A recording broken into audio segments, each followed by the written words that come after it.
right. And we are live. What's going on, everybody? It's your boy King Gabe here, and yeah, probably really, really late, especially being Saturday night and everything. Like I say, I usually this is not. I usually at least would have been up here. At least 9:30 would have been the latest. I would have probably come up here anywhere like 9 or 9:30. Um, that I've been starting my lives recently. Um, Now I do try my best to get like what I used like the way I used to do my lives around like either 8 or 8:30 or even a little after 8:30, but still not at 9 o'clock there. But like I say, sometimes things do happen and push me a little bit later. But this no, something to show. Let me show y'all the reason I was late getting on here. Take a look at my thumbnail here, which you probably seen it when you clicked on it there. Yeah, but here's a better picture of it there, a little bit closer. As you can see, got Star Striker in the middle. And then of course, let's see, over on this side got Sword Girl and Target, and over here Bubblina in a mermaid form and Venom X. This is this is a live action AI of how they would probably look in live action form, by putting in the details of how I drew them in my original Heroes of Dream books. Like I say, yeah, um, the 2011 Heroes of Dream series back with the colored pencils and stuff before, um, long before AI was even a thing. Probably was, but it wasn't with me, and definitely before Photoshop, which didn't come into play until um, it actually was in play, but it was my friend Antonio back then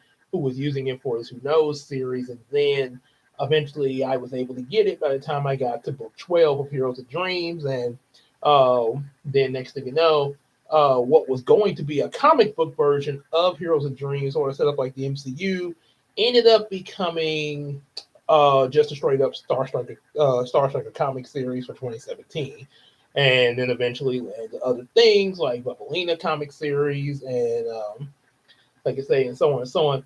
But I'm getting a little ahead of myself. Yeah, that we're getting to that there. That's gonna, like I say, right now it's the making of Heroes of Dreams, which also will include what this series could have led to there. Now, of course, this is part one, so going to cover as much as we can here, and of course, there will be a part two. Um, so, like I say, trying to get from again the making of going into these that went that like the stuff before these each one of these books were published, and of course leading up to which that will probably be in part two, what this series would have possibly led to, spin-offs and stuff like that, and that pretty much would cover it there.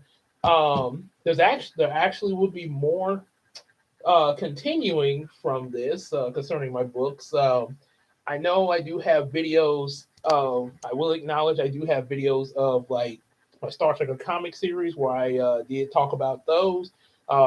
Sort of at the beginning of the channel. That was before I was doing live streaming like I'm doing on the channel.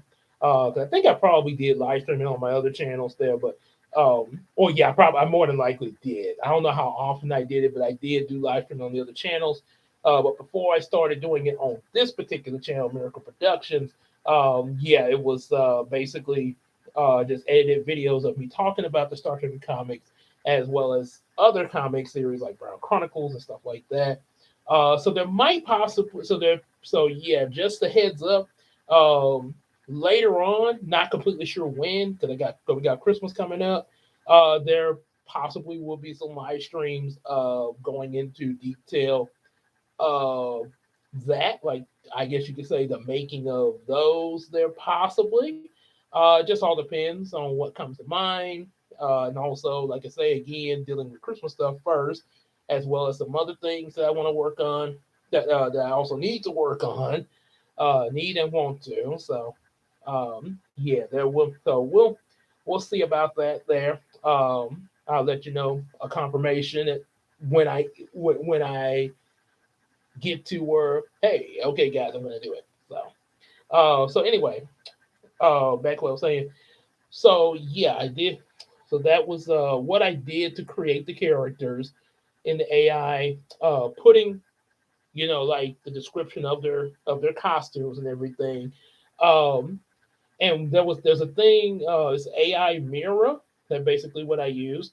It's AI Mirror app, and what I did, I went to Magic Brush. For Star Striker, I put up a picture of me from GeekCon with the dual disc. I used the Magic Brush, highlighted over myself, and put in what I wanted. I put in man as an 8-year-old boy and wearing, of course, what he's wearing, and that's how I got that. And then, of course, little thing of him in the city. Um, and of course, Target, one of my friends, Brandon Green, who I'm hoping, like I say, it's not a confirmation yet, but I'm hoping that he be able to become a Miracle crew member. I know he's been I know he's like real busy because he got two different jobs, stuff like that. So that could be a little difficult, but hopefully maybe things can work out next year. Maybe he can join us like Janara did there. Um, but that's who I met because he actually was who I based Target off of in the Heroes of Dream series, and also who I based Target off of for this new Yumiko slash Star Striker Supreme series. So, yeah, so because I feel like he was actually the best interpretation of Target inspiration with Brandon Green. He was actually my best inspiration because I've had some others that I've imagined Target as, and yeah, I honestly believe he was the best one. See him right there doing a little pose in the forest. Sword Girl, of course, as we know, it was created by Casey. Basically, a picture of Casey with the magic brush, make her 8-year-old Japanese girl with the samurai wear and a mask. Now, of course, this is probably the only time this and the unpublished 2004 series are the only times that Sword Girl has a mask. When the Star Trek comic series came out, there was a unpublished book, issue 7 and 8, that introduced Sword Girl in that universe, and she did not have a mask. There, that was the first time uh, that Night Case was like, well, now don't put no mask on her, because she was trying to go authentic samurai. So ever since then, she has not worn a mask since then. There, Brown Chronicles and Yumiko there. So yeah, and then her in battle there. We got Bubblina. Probably can guess whose picture I magic brushed over for that.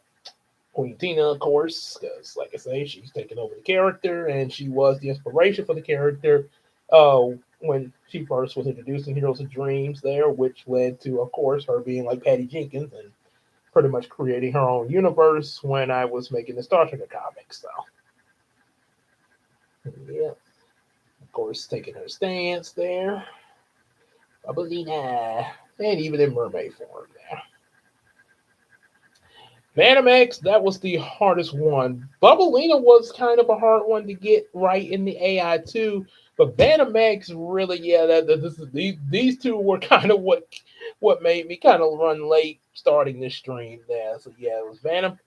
As you can see, yeah, Vanamex with his little X staff. It took a while to get him to really get him right there because he kept coming up with God knows what it was coming up with. I think it was having trouble uh, with the skin tone, as because he's supposed to be in Heroes of Dream.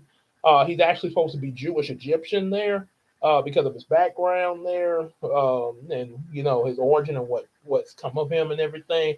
But yeah, it was that as well as also, and he's sort of sort of tan skin there. Not he's not African skin tone like me, but he kind of tan, sort of like how, say for instance, you got like some people that are like Hispanic, Mexican, stuff like that, that are real tan and everything. And then you got some other races like Asian that are kind of tan too there.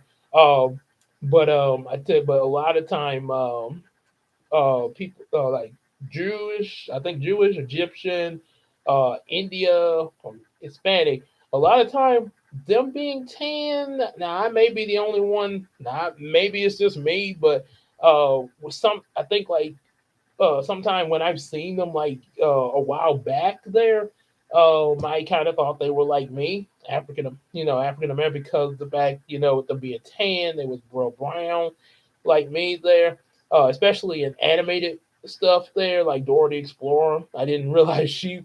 I mean, I know she spoke Spanish, but I was thinking she was African American until I saw the live action movie, and then I realized like, oh, okay, she really is.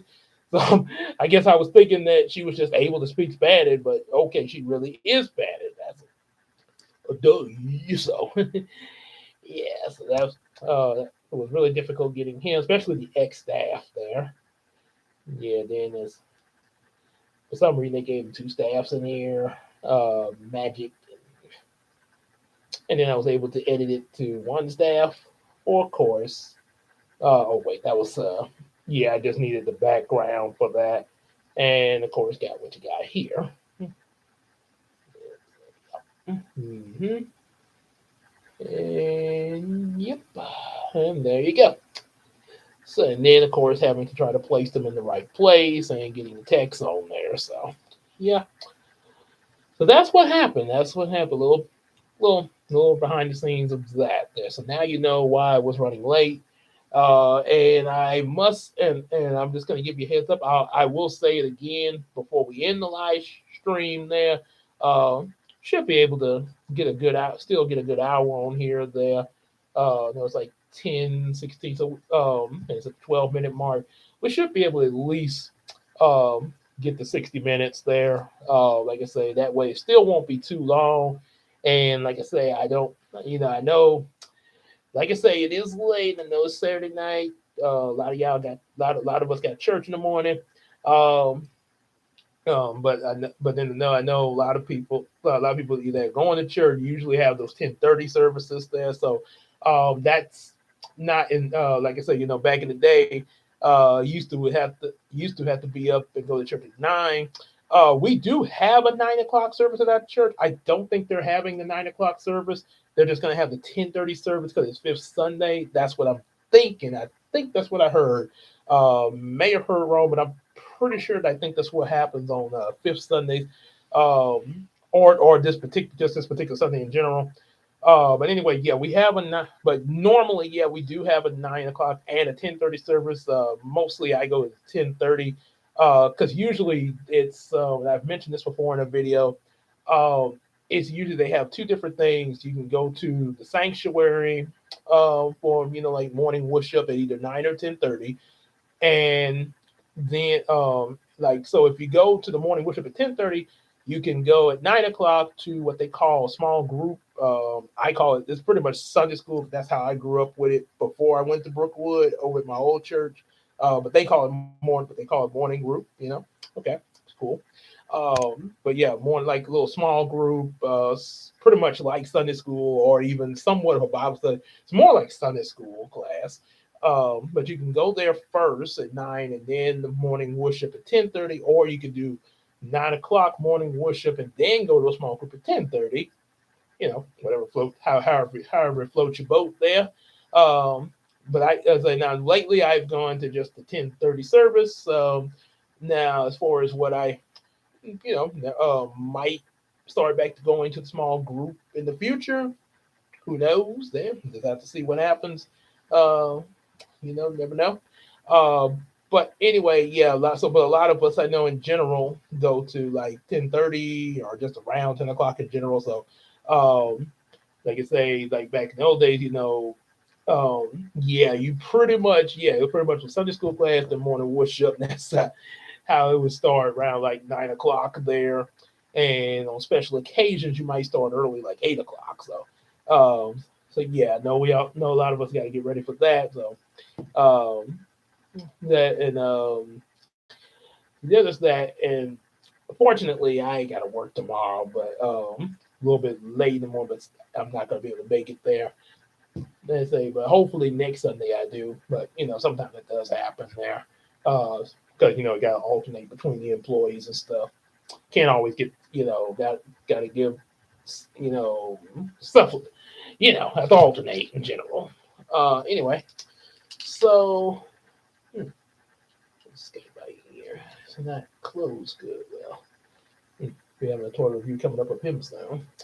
Anywho, so anyway, so yeah, like I say, we should be able to get to the 60-minute mark at 50 minutes now. Um, so let's begin. So, like I say, okay, so I was gonna write all this down, but I'm pretty sure I can remember because, like I say, I wrote the stuff. um, so going back before the first book was even made, first there was, the ideal of writing Heroes and Dreams. Um, Basically originating from, of course, what I did in 2004 with the Star Trek and Target series, and of course that led into the Dream League series.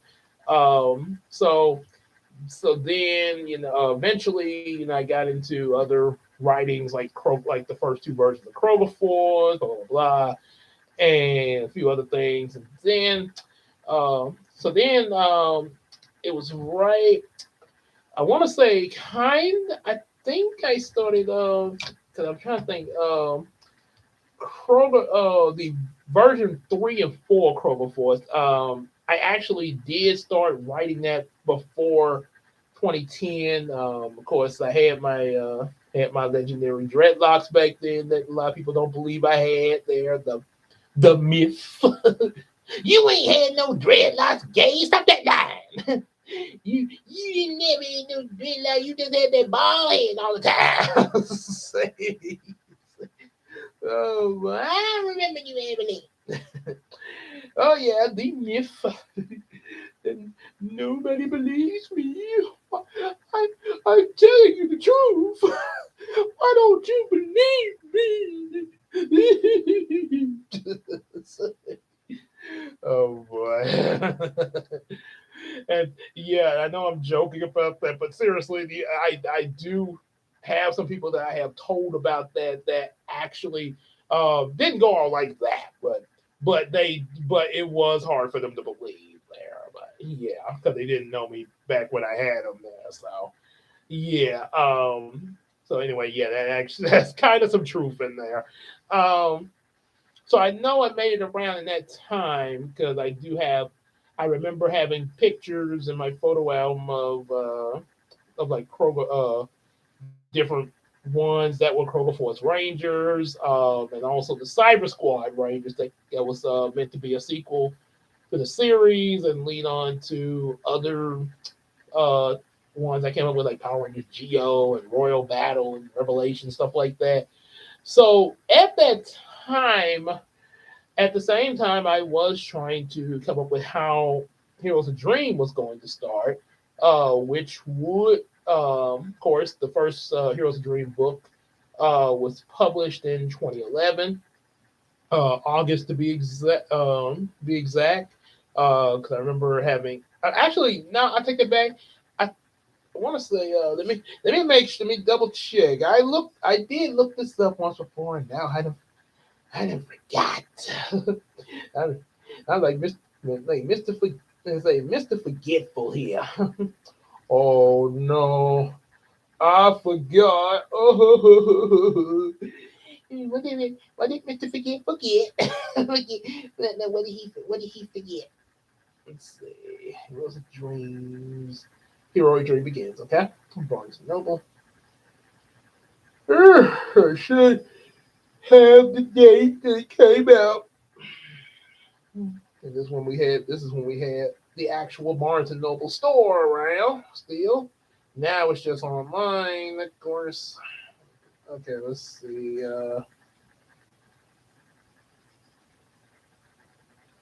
Okay, this might okay. Amazon right here. Amazon got when it came out and all that there. Okay, it was published in May 20th of 2011 because I remember August. I think it was in August of that same year that I had a book signing for it, and also the same not too long after the book signing, I was officially living on my own. Moved out of mom and dad's house, and then December of 2011, me and Christina got married. So yeah, this is a yeah, that's how I remember all of that. All that was quite a year. Um, but I do remember getting stuff together for it. In the beginning of 2011, I want to say, to send it off for publication and stuff like that. Because I remember that Outskirts was really expensive. They charged a lot of money, and how I got. Well, I ain't gonna. Well, it's a little personal how I got that money. No, it was legal. It was legal, but yeah, it's just kind of personal there. But it took quite a bit of it. And I remember I was trying to figure out how I was going to get the second book out there with because I had to come up with that amount of money again. But then that's when one of my coworkers, I'll go and say his name, Matt Palooza, told me about a publishing company that he was getting his books done. He was writing Western books, and that's how I got introduced to CreateSpace, which is now known as Amazon Kindle Direct. So, yeah, that is how the switch over came, and I immediately went into like books two, three, and four, and so on and so on. So before 2011, like I said, it was Kroger Force was going on, and eventually, I was lead into 2010. That's when I really started trying to develop what direction I was going to go in writing Heroes of Dreams. Because I definitely and I probably a little before 2010 because I do remember 2009. Yeah, I had my first Star Trek. Well, not my first, but I had a Star Trek costume that looked a lot like what you saw of that battle suit that Star Striker had in the first book, the first Heroes of Dream book, the black and white one. I had the cost. I actually made the costume of it and wore it to the kids' night out at Kroger in 2009 while I still had my dreadlocks, which really pulled the costume together because I got Star Striker with spiky hair and everything, so the dreadlocks really kind of helped to pull the look off just a little bit. I mean, of course, they don't stick up like Spike, but I mean, it did give me sort of an anime kind of ish look there with the costume and all that. Um, and then also at the same, and so, and of course, Christina was also dressed like Bubblina with her mermaid costume. So during that time into 2010 of trying to get like what direction am I going? There was once an ideal from a back if you want to call it a backdoor pilot, okay. I'm not completely sure if I would call it that. Like I say, if you think it's like that, you know, okay. I mean, that's in the past, so not really much to do about that there. So, um, but it was an episode in my Power Rangers Cyber Squad series called Sword Girl, where Sword Girl was on the run, and then the Cyber Squad Rangers met up with Star Striker, Bubblina, Target, and Venom X there to kind of, see what her deal was and everything there. They already, I think, was established as the Dream League. So that's why I say I'm not really sure if that was what would have been considered a pilot there or a backdoor pilot. Um, so so after the Power Ranger craze was starting to die down for that moment, you know, Power Rangers never truly die. Anyway, so for the time, um, there I was, and yeah, I'm kind of fooling with this while I'm talking to you guys because I'm fidgeting. It's a thing I do, being autistic and ADHD. I fidget. So anyway, the oh yeah, so yeah, '09 leading to 2010, figuring out the direction. There was there were several different directions. There was one, and they were kind of it was kind of going to have a dark take too. It wasn't going to be quite as colorful as like we see in the actual published series. Now, don't get me wrong, there are some dark turns even in the colorful Heroes of Dreams that is published there. Like I said, now you got stories like with Bubblina and stuff like that. That's real colorful and friendly.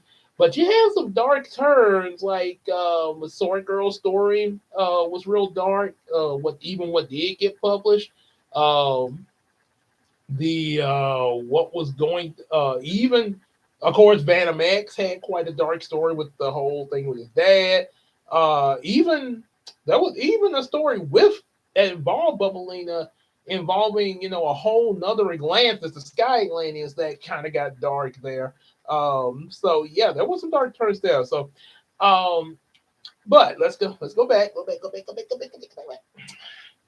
So anyway, how it was started. Um, I was trying to debate between whether Star Striker would have superpowers or whether he would have them built in, like sort of like a suit, like what he does have in Heroes of Dreams.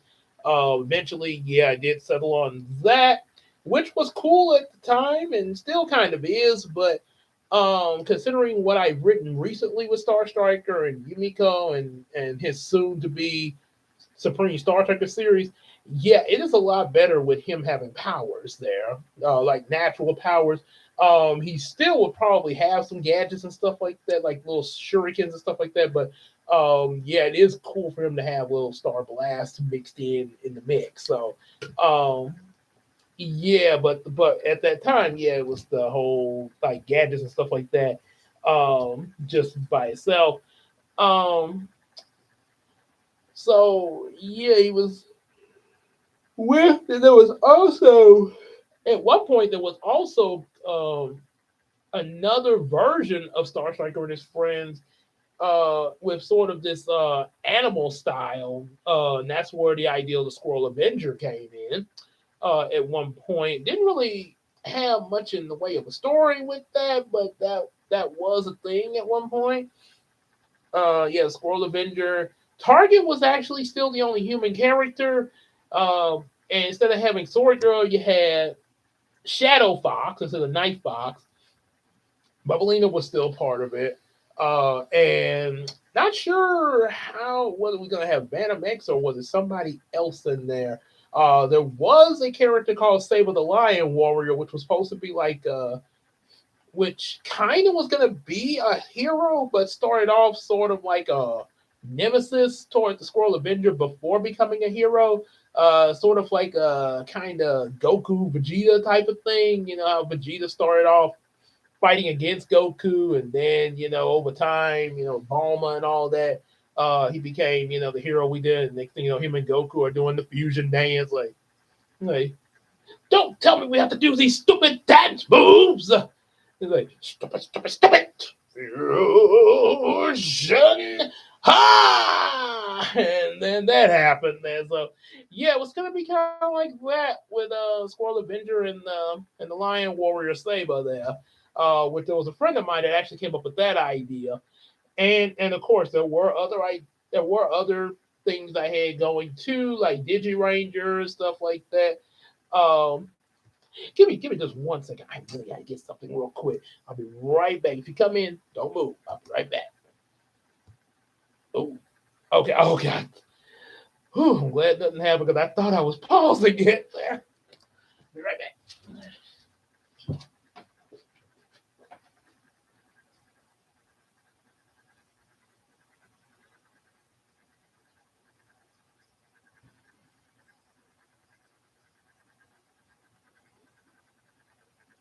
Okay.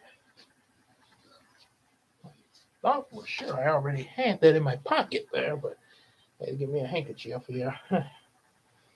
Wait till I get on camera and then go running. Darn nose. And of course I'm talking about my nose, not who knows. Every time I, every time like that kind something like this would happen, and I'd be saying to myself like, darn nose. I always imagine suddenly, who knows, from Antonio, almost like you see him running track or something like that, and suddenly he looks like, I'm like, oh, not you, man, not you. It's like, oh, almost slipped. Sorry about that. But I always imagine that sort of like the scene in SpongeBob when he flicked Plankton out of the Krusty Krab. So long, shrimp.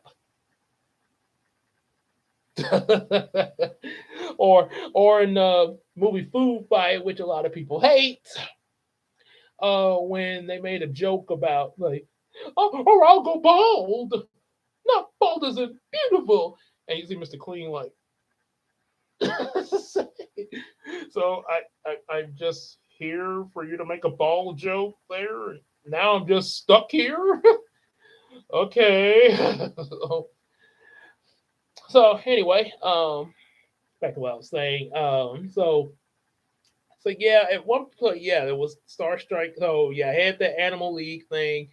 Then then trying to work with Star Striker leading into another version of the Dream League that will be a little dark, kind of sort of like that.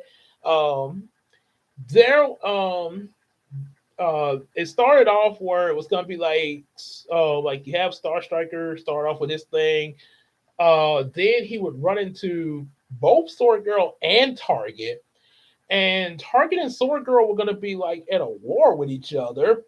There was a thing where Target had a brother named that was known as the Mark, and this was actually something the lady that used to do when I had my dreadlocks that used to do my dreadlocks. Um, she was like, well, how come you don't have a character called the Mark there? So that actually did exist at one point. He was a Target's older brother, and they were bounty hunters trying to hunt down psychics there, sort of like the bounty hunters that were hunting down the jumpers in the Jumper movie. And that's why they were hunting Sword Girl down, and a lot of like Sword Girl's family and friends have been pretty much unalived by these bounty hunters, and it was that was like I say, pretty dark there. And Star Striker ended up kind of getting caught in the crossfire between these two, um, and eventually things would come to where the three of them would be like, okay, hey, come on, hey, well, how come we can't be cool with each other? And they still would have to deal with Target's brother. I don't know what they did, what became of him and stuff like that. But the three of them kind of became tight. They would hang out a lot of time in Samuel's tree house in his backyard. Sort of like that first little base just for the three of them, like a justice gang. There, we're not a gang. So there was there was that.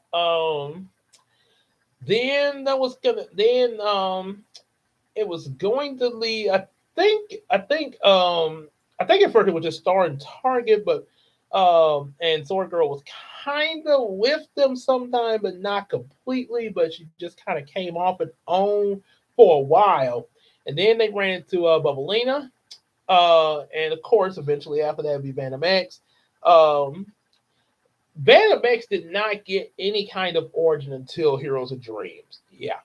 Only origin that's ever been for Venom X before Heroes of Dream was in the 2004 Star Trek series.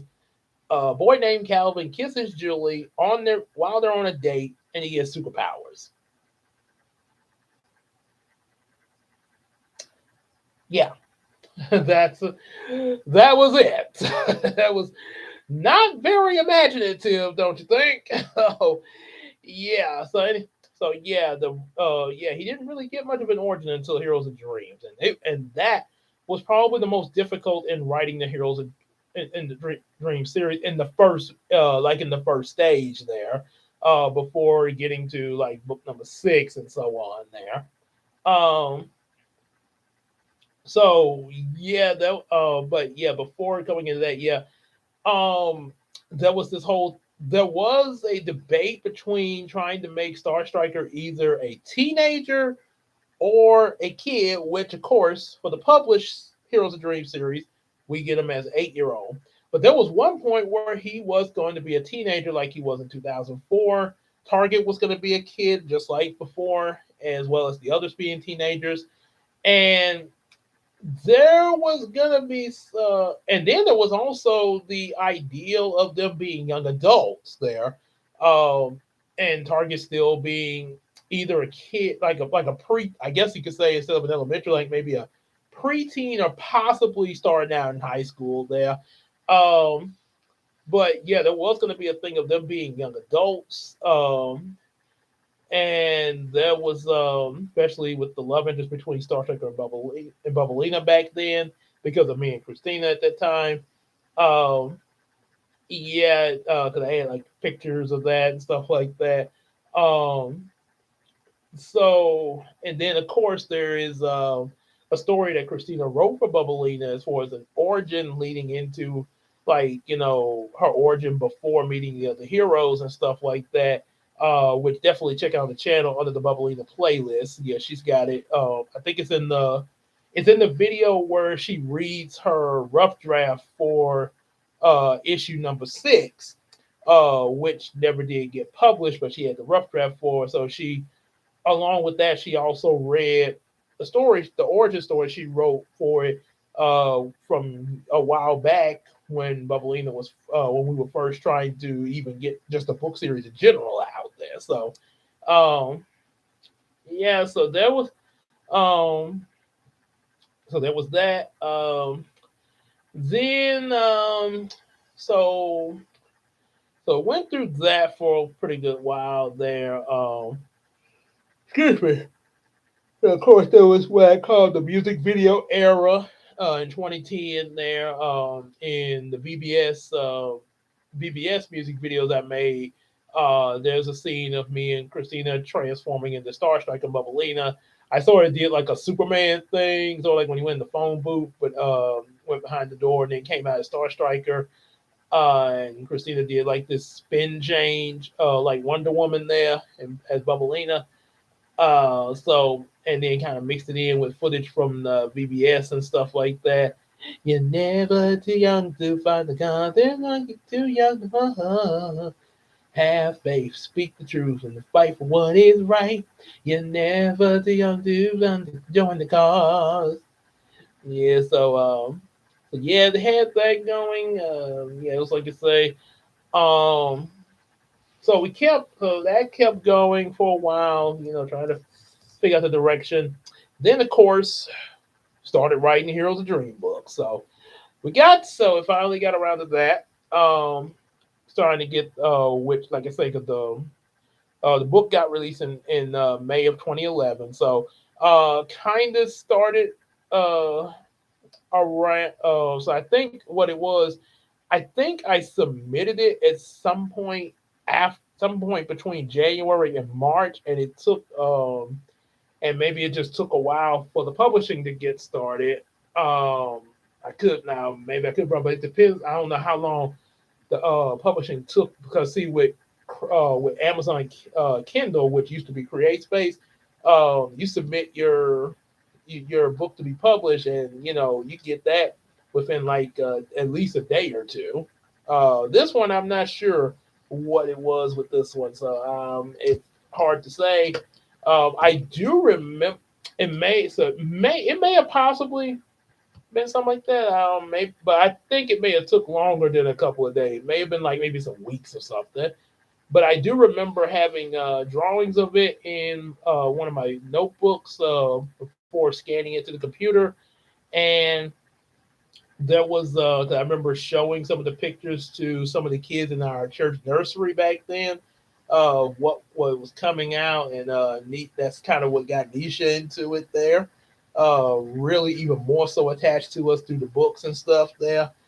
And so so the let's see, so there were so some of these things. So with the first book, yeah, here Heroic Dream begins. Of course, excuse me. So there were a few things that kind of went that sort of was trial and error and stuff like that. Quite obvious with book writing there, and then eventually got to what we have. Um, excuse me. That when it got to the second book, there was the whole thing of what was going to happen then. There was thoughts of Star Striker being on the news and stuff like that, being interviewed and stuff like that. But and then it went into what we got for book number two. Um, book number three. Book number three um, had some trial and errors as well because this was now we were now transitioning Sword Girl to what she would become here in the Yumiko series. Um, because it started off in the '04 Star Trek and Target series where she was just mad at the world because she lost her parents there, which I mean is an understandable thing, but we wanted to, but now it's like, well, we gotta do a little more than that. I mean, even with the whole loss of her parents, we gotta as do something a little different. So in this case, yeah, did the whole thing, the fact that lost parents, and also found when she found out who it was, found out what their objective was. So the thing was, she wasn't just mad at the world; she was just trying to go after the one responsible for it. And if somebody got in the way, yeah, like okay, hey, yeah, I'll get out my way. So yeah, so it was so that was it made it a little bit better than how she was before. Um, we got what we got there. Excuse me there. Book number four. Oh boy. Book number four. That was a really tough one there. Even in like trying to write Bubblina in the dark version of Heroes of Dream, where um, we was trying to even for Heroes of Dream, the thing that made it kind of a little difficult was the story there.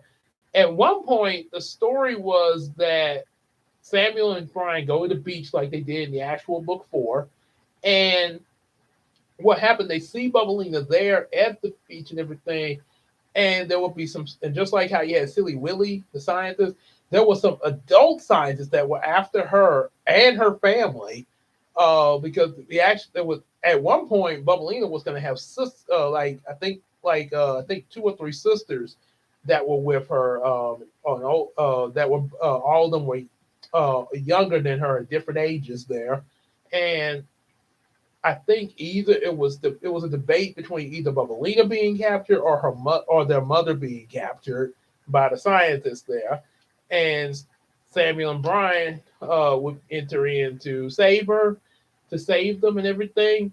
Then there was also the idea of them discovering Bubblina at their school, like at a swim meet or something like that, which would sort of be similar to what Christina had wrote in the origin story that she wrote way back then about Bubblina, something like that. So yeah, it was other ideas there. One of the things that was even harder than like, okay, what's going to be the story was Bubblina's transformation, because I kept thinking in terms of the mermaid transformations I've seen in movies like Splash and H2O. And if you know about those, like like when they get wet, they automatically change to mermaid form. Now, of course, there was we have them changed to, from human to mermaid at will, to make it a little easier. But I was still racking my brain about the transformation itself. still thinking of H2O and Splash, even though it was at will. Like, because I thought about this scene in H2O, where I mean not H2O but Splash, where it was actually the sequel to Splash, Splash Two, where Madison got some I think a drink spilled on her at a formal dinner, and when her tail chased the leg, yeah, it's that she had on a dress, so there was the thing. It's really kind of hard to say on here and keep it family friendly there. Um, but I'm just gonna say there was some ripping involved there. So that's all I'm gonna leave it at. I'm let you figure it out there, because like I say, I'm trying to. Yeah, yeah, I want to keep. Yeah, yeah, because it might. Because I'm kind of skeptic if I say it, it might go a slightly over the PG rating here for the family friendly. Uh, yeah, so that's the thing I kept trying to figure out. Like, was she was gonna be about the transformation thing? Then then it sort of hit me like duh, Gabe, didn't you know that magic transformation, which like I say, you magically just change whatever is needed to fit the transformation, just like Sailor Moon there.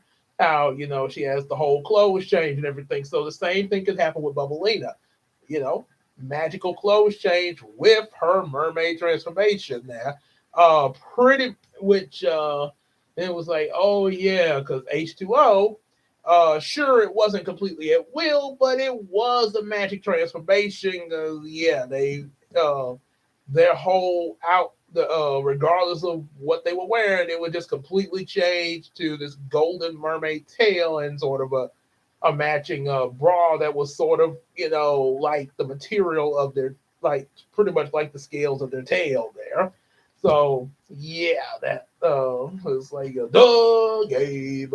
Uh, that so that's yeah, and then of course we eventually settled on the story that we have in the published version. Before I go into talking about book, before I go any further, there was one thing I forgot to mention about going back. There, let's see, I think it was Papa Molina. Oh boy, I hope okay. I'm trying to recall there. Um, I think it was in. Oh yeah, yeah, yeah, yeah. Different heroes that would appear later on. Okay, so yeah, as I before going into the novel, like trying to figure out what stories would go into this Heroes of Dream series, as well as what heroes would they encounter there. Hold on a second. What they encounter and everything. So okay, you got Star Striker, Bubblina, Sword Girl, Target, and Venom X. Um, Yeah, not sure what I came up with Havana Mix before, the actual published book. But there was, but much like before, and in Heroes of Dream, him and Sword Girl were to be a thing. But hey, what's going on, Janara? How you doing? Glad to see you here. Yeah, yep. So good, good, good. That's what. Oh, excuse me now. Sorry about that. Sorry about the bills. Had a Subway wrap there earlier. That wrap was good there. But as I was but yeah, what I was basically talking about the what went into the Heroes of Dream books that I've read earlier in earlier live streams on the channel, like what went into like the making of them and everything. So basically yeah, before oh yeah, I was trying to figure out like what's like the direction of the story as well as the characters. So you had the first five, and then other characters that I had in mind. There was two characters called I think Airman and Arrow Kid. They were actually based off of two of my coworkers back then and their YouTube address. Yeah, there was YouTube and also a nickname too. There was a guy at work that I said, "It's the Airman," and another guy who I think he went by Arrow Kid on YouTube there.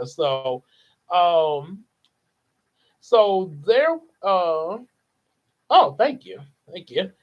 So, yeah, Airman and Arrow Kid, they were supposed to be, like Iron Man from the MCU. Just imagine Iron Man and if his armor had plane tech there. Like I guess you could say like if you took like if you took a plane and combined it with Iron Man tech there. So pretty much it's gonna be like that. It was Airman and Arrow Kid.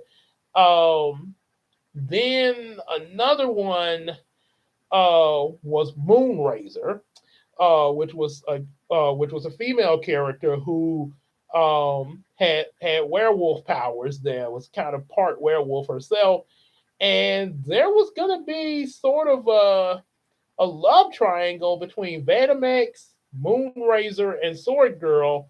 Like I think him and Sword Girl were gonna be having like relationship problems or something like that, and then it was sort of like Moonrazer was trying to move in and stuff like that. Yeah, it was.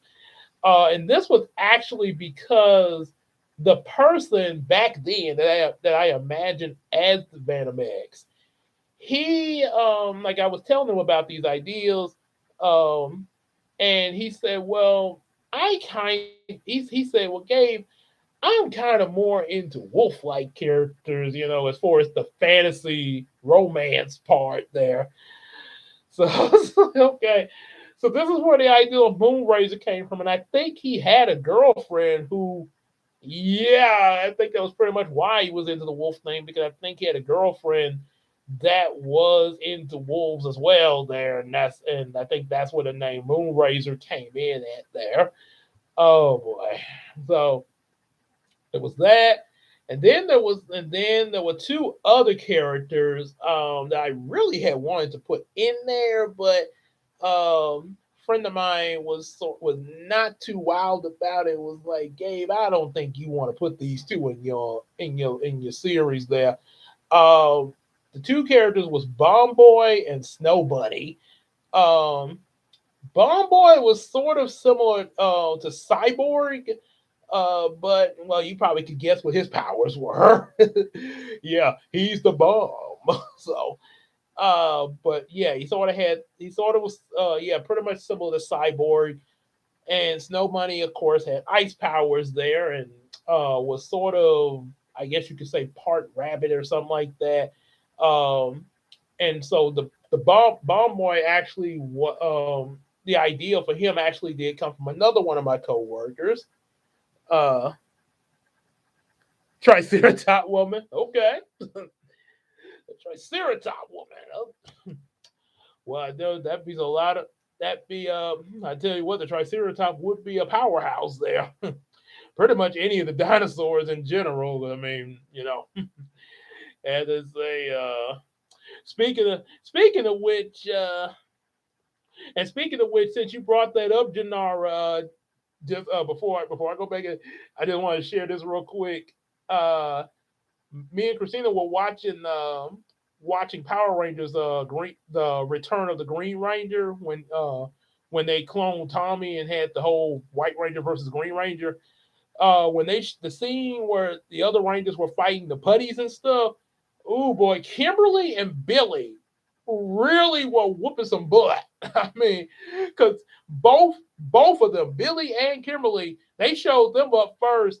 They kicked two of them putties into some trees. I was like, golly, jeez Louise. Like I said, what y'all been eating your vitamins in this episode here. Like, I mean, Kim, she really gave a kick. Billy, man, that's why that's the theory. Billy has the power in him all the time. It was just in season one, he just lacked the confidence. But when season two came and he didn't, and he, he was like, "Oh yeah, I can do this." Man, them putties didn't stand a chance against him. Oh boy, yeah. There's actually there's some YouTubers. They call themselves sort of stupid for some reason. But they call their viewers and Patreon pledgers. They always call them Billy. So it's like everything's gonna be fine, Billy. And whenever they hear Billy, like in something that they're reacting to, Billy. So I think they would love Billy and Power Rangers if they ever get to react to the Power Rangers the movie. They're gonna love Billy. They're gonna be like Billy. Yeah, they'll be cheering.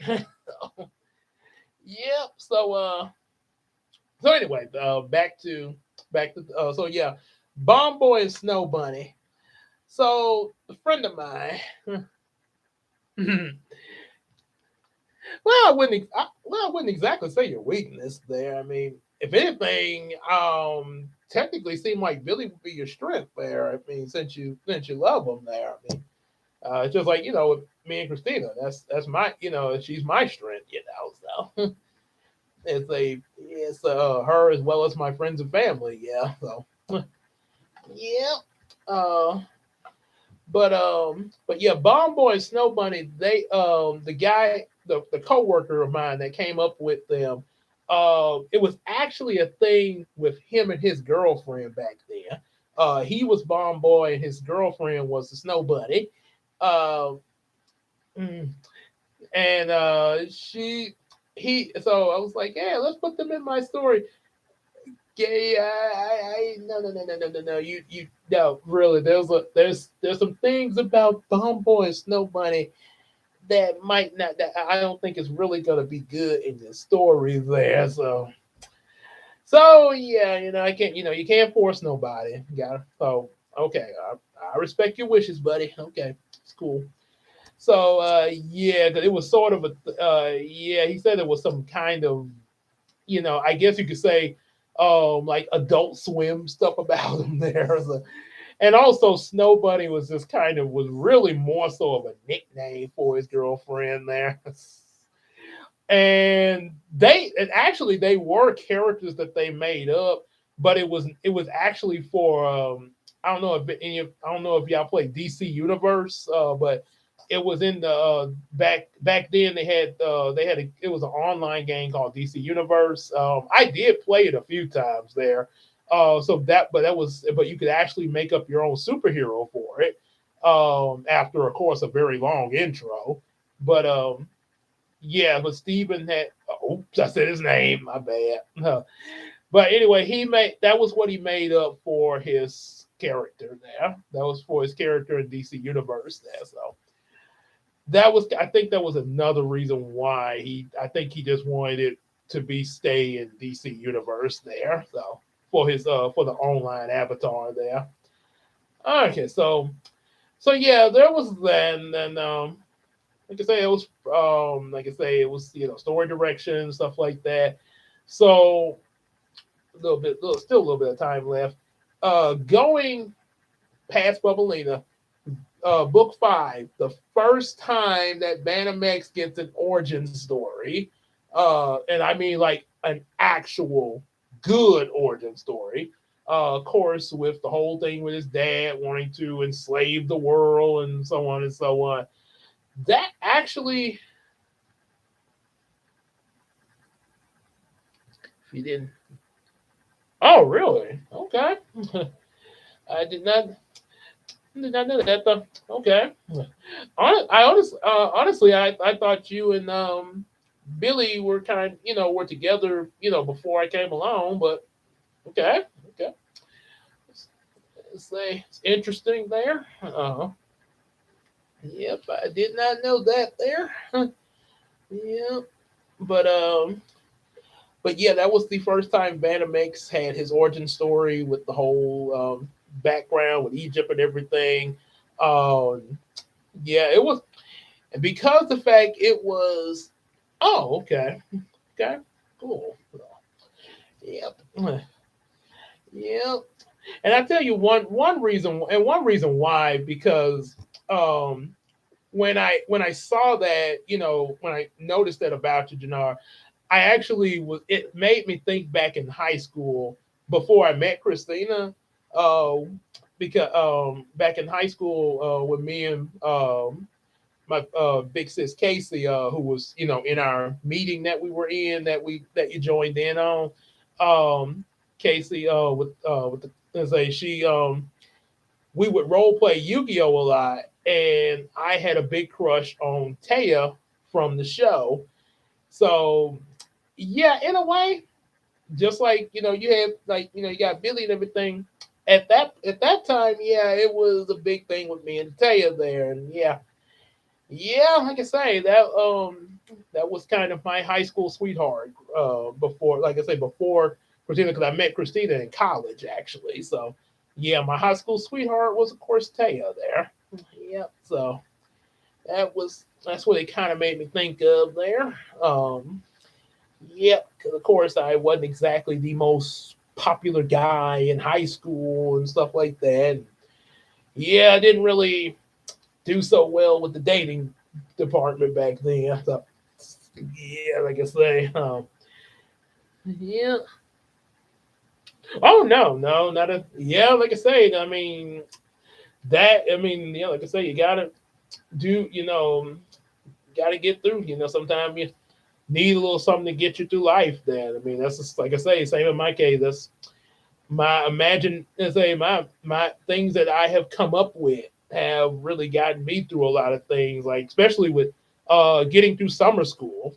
If I didn't meet Casey during the summer school, and we started watching Yu-Gi-Oh, I would not have had the motivation to get through summer school and even get to high school. So, yeah, because I actually was going to give up and didn't even think I could get to high school. But yeah, uh, Lord brought Casey around, and at this age, just the fact of looking forward to seeing her and role playing Yu-Gi-Oh motivated me to get through summer school there. So yeah. So yeah, like you say, yeah, yeah, you're definitely right. Yeah, we need something to say. It's different for everybody, but we need something to get us through hard times there. Yeah, because like I say, if we yeah, that's a lot of time how a lot of us can make it through life. Yeah. So hmm yep.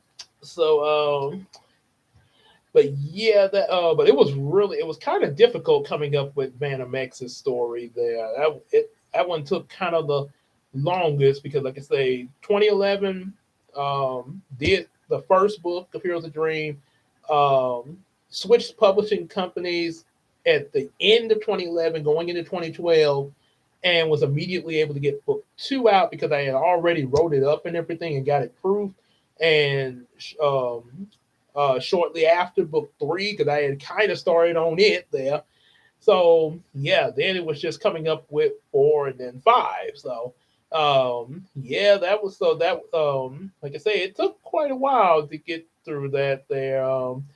And yeah, what really kind of brought it home was using the whole thing of the reference to Exodus and stuff like that. So yeah, that really kind of helped a lot in getting that together, as well as them becoming the Dream League for book number six. So yeah, so that pretty much was that there, and let's see, book number six, pretty much, Dream League story, them first five of them, first mission.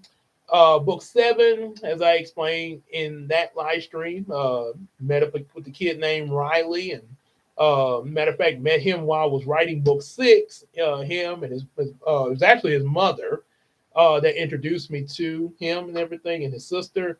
Like, hey, you're the one that write Heroes of Dreams there. My son wants to be a part of your book series there. So that's how we ended up getting him as that version of Dashdale and the Heroes of Dreams universe, which was pretty good. As well as then eventually his sister getting involved in it as Sunrisha. Um, there was also, yeah, Oh, okay. Oh, yeah, yeah, definitely. Yeah, especially especially me as well as the crew and everything. Yeah, that's like I say, we'll be like they say in Yu-Gi-Oh, we'll be there. Yeah, that's why. I don't know if you saw. I think you may have seen this. But the video when we was the shorts we made at the same time that we were recording the Superman review, where we surprised EJ for his birthday. We sort of did that friendship circle at his birthday and everything before sitting down to enjoy some cake and do the review. The little that we drew on our hands and stuff. Yep, like you say, we'll be there. So, yep. Um, so yeah, with book 8 and 9, that that was kind of a challenge with that because I was actually the original plan was that Bubblina and like the mermaids and the mermen, the ocean Atlanteans, they were supposed. It was going to be a sky Atlantis, but it was actually going to be them versus the harpies.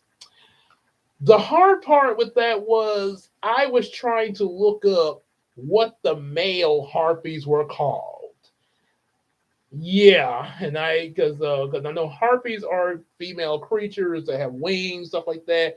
Kind of like Harpy Lady in Yu-Gi-Oh. There is a card in Yu-Gi-Oh called Harpies Bro.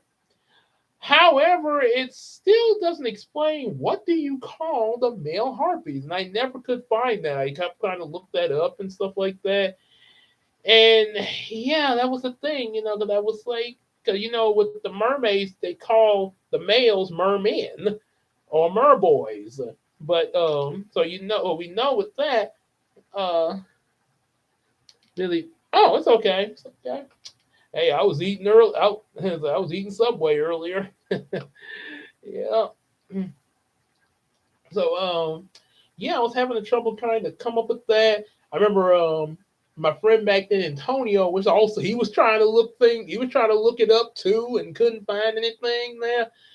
So the original story while we were trying to figure that out, the original story was gonna be that the harpies would just come out and pretty much go up against the merfolk and everything, like a all out war and everything. And the leader was the princess Darkina, the Dark Harpy, which that idea came from Miley Cyrus's "Can't Be Tamed" video. Yes, that was the and actually that was actually going to be a story way back before I started writing Heroes of Dreams, back in 2010 there, when I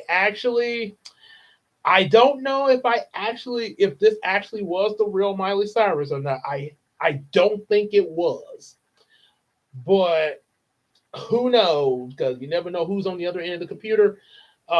Just in, but there was I at one point I actually thought I was talking to Miley Cyrus online.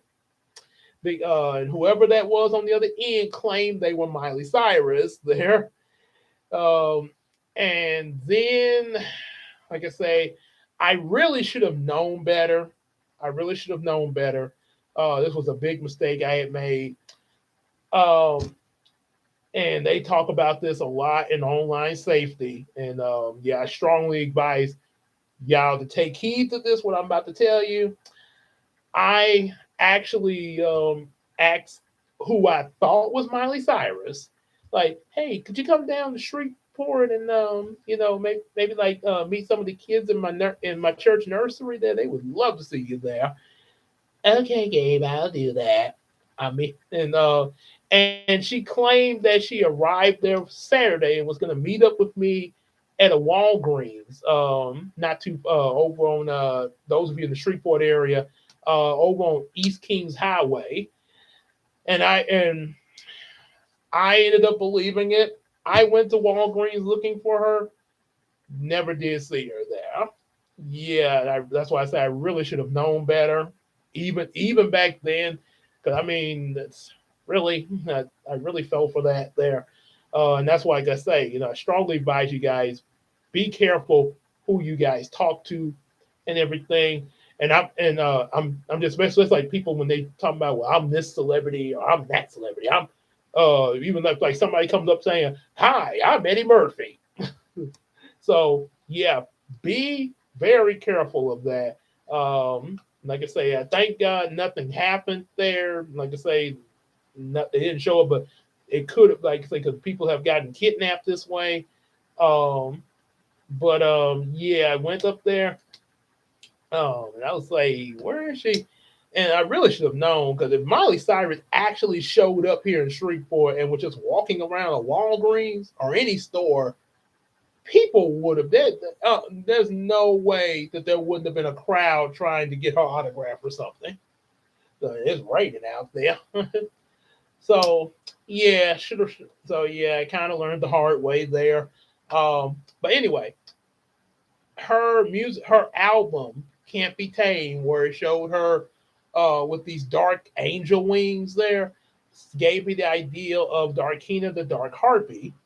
And at one point, there was another girl. It wasn't Molly, but it was another girl that I don't think we really talked for too long, but it was a just another girl that was just sort of chatting with there, that was going to be Darkina, well, like the likeness of it, but didn't quite work out there. But anyway, the story with her, she was going to be disguised as a human girl named Megan. Well, actually, Shanice. That's she was going to be a girl named Shanice. There, zodiac sign. Let me take a look. Let me see. See, I was born in March. March. Let's see. For March. Let's see, I was in March. Okay, so I'm born on March 31st. Hmm. Apparently, I'm an Aries, which means that I have fire. Fire. So I'm an Aries. I got firepower. Yeah, that's interesting there. Okay.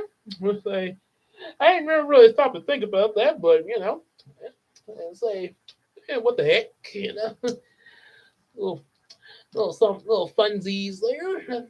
Nothing wrong with a little funsies. That's what. Oh, so your birthday's in March too? Okay. Wow, you got and I think that means that Casey is also an Aries too. The one I call Big Sis there. I call my big sister there. So yeah, she's her because she's a March baby too. Okay. Oh, Aquarius. Okay. Hmm. Okay. Okay.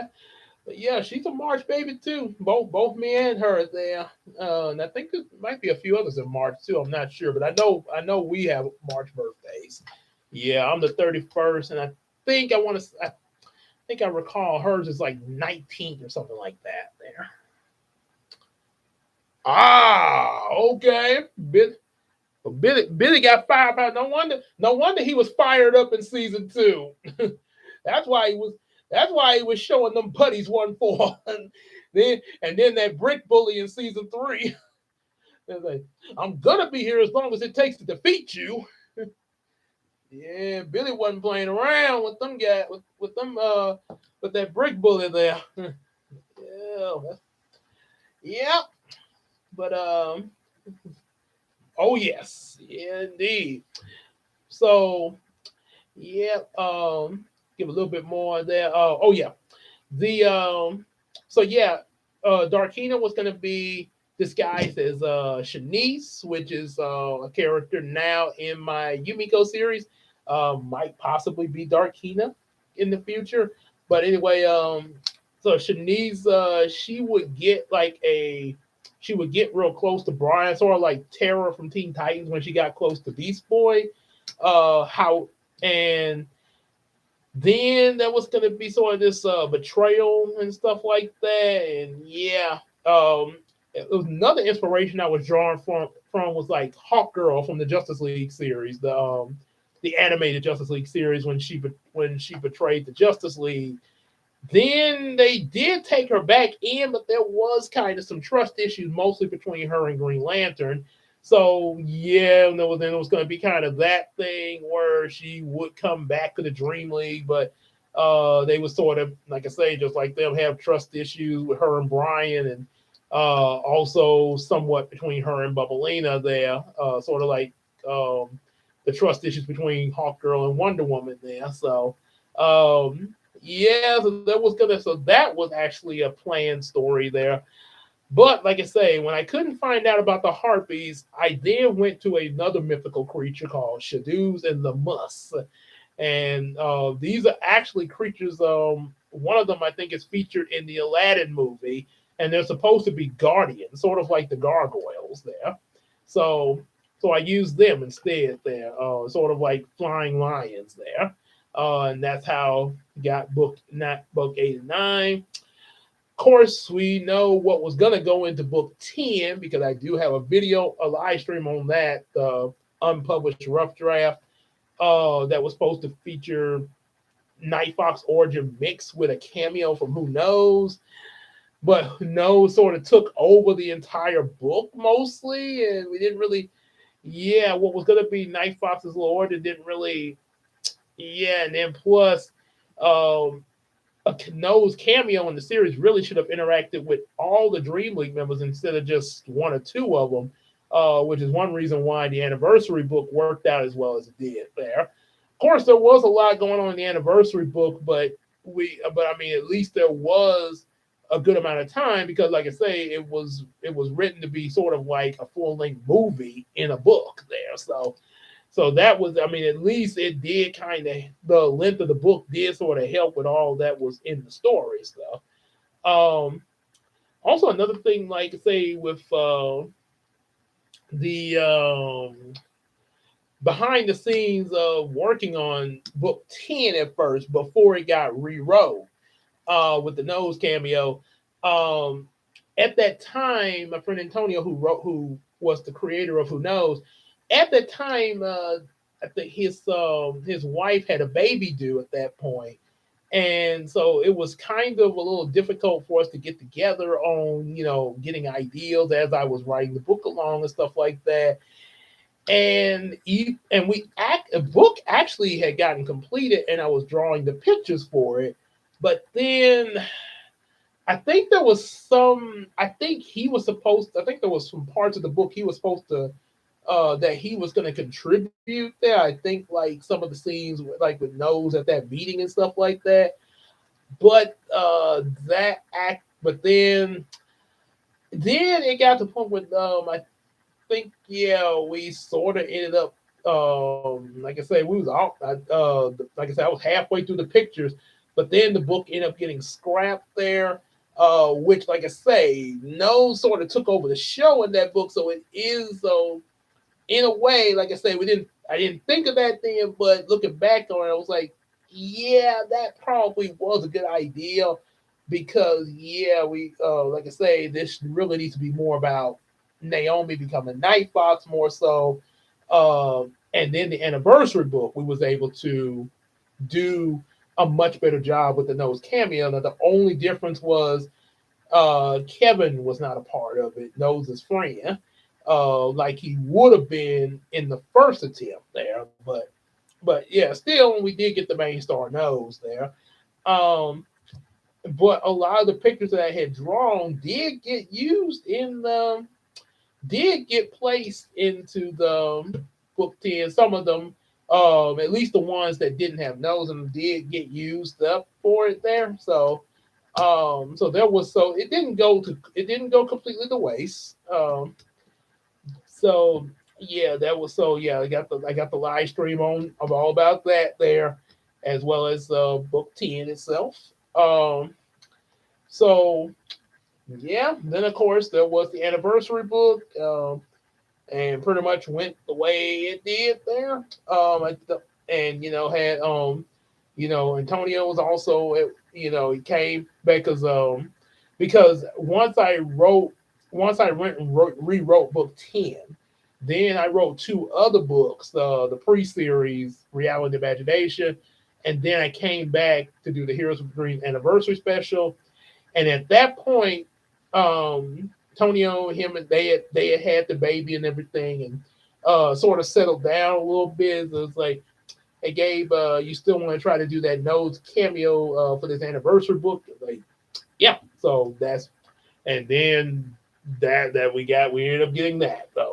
Um, so that did turn out pretty good. Yeah, that turned out pretty good. So that's what I got for part one. Uh, I'm gonna do part two tomorrow, where I talk about what would have went into book 11 and possibly 12, and also what the series would have continued had it went further into like book 13, and also future story arcs that I had planned too. So I'm gonna go into that there. Not sure how long the information will be for that one, but that's what I'll be going into for part two. Just a heads up, I have to work tomorrow night from 12 to 8 p.m. So what I'm going to do, because I still want to do the live, as soon as I get off, and it shouldn't be too busy at work because it's not a truck day, and it is kind of slow. Because it was kind of slow in the store today. So it did pick up a little bit, but it was mostly when it was time for me to go. So, but for the most of my shift, it because I worked like from 6 to 2 this morning, it was kind of slow.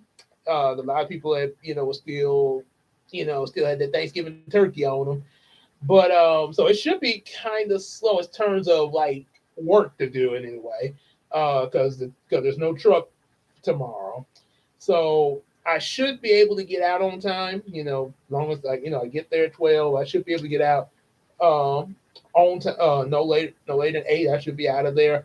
Um, as soon as I get home from work tomorrow, I'm going to go right into doing the live stream. Matter of fact, before I leave, I'll probably turn my computer on so it can already be, up and running. And when I get home, um, I just go right into it, get my thumbnail fixed up because I don't have because I've already um, did the AI pictures, everything. I just got to put part two. That's it. Get that up and running, and I should be able to change clothes, and I should be able to start the live stream tomorrow, anywhere between 8:30 to 9, maybe a little after 9 o'clock, like 9:15 or something like that. But I should be able to start then, and I'm gonna talk about what I'm gonna talk about, and then after that I'll eat a very very late dinner.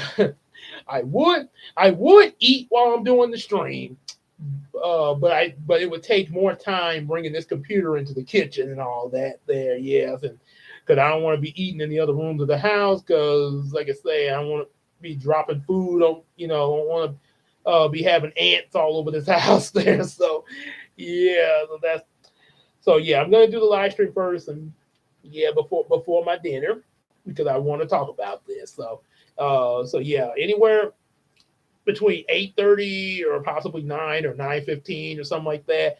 I should be here live streaming right after I get off of work to finish up. And yeah, and that'll be it of the Heroes of Dreams, the making of there. Then I have my weekly update either Monday or Tuesday to let you guys know what'll be coming up next. Until then, like I say, and of course, I will be getting some content on the Patreon, so later it can drop on YouTube there for y'all, for y'all to get early viewing of. So, um, so until then, like I say, definitely like, share, and subscribe. Definitely hit a like in the chat as well. Also, definitely get our available books and also support us on the Patreon there, just like the Iceman Universe does. He and also support him as well and different stuff that he's reacted to, like Hey Arnold, One Piece, Naruto, Ed, Eddie Courage, and Spy Family. And also definitely support the Miracle Crew course, yours truly, King Gabe, Queen Tina, Big Sis Casey, Janara Nelson, and of course, EJ the Supreme. Yep. And also on top of that, just like you hang out with us on the live streams, also hang out with us in Discord and on Facebook. And let's tell each other some stuff on the McCary app. And without further ado, we will see y'all later. I'm gonna go and get ready for bed. So both me and Christina got working. Oh, she got to work in the morning. I go a little bit later. So she'll be up first. So gotta go and get to bed for that. And I know the rest of y'all, some of y'all probably getting ready for church if y'all that say, or wherever it is that y'all going for Sunday. So until then, we'll see y'all in the next video. Y'all take care, everybody. Peace out. Yep. Say good night there.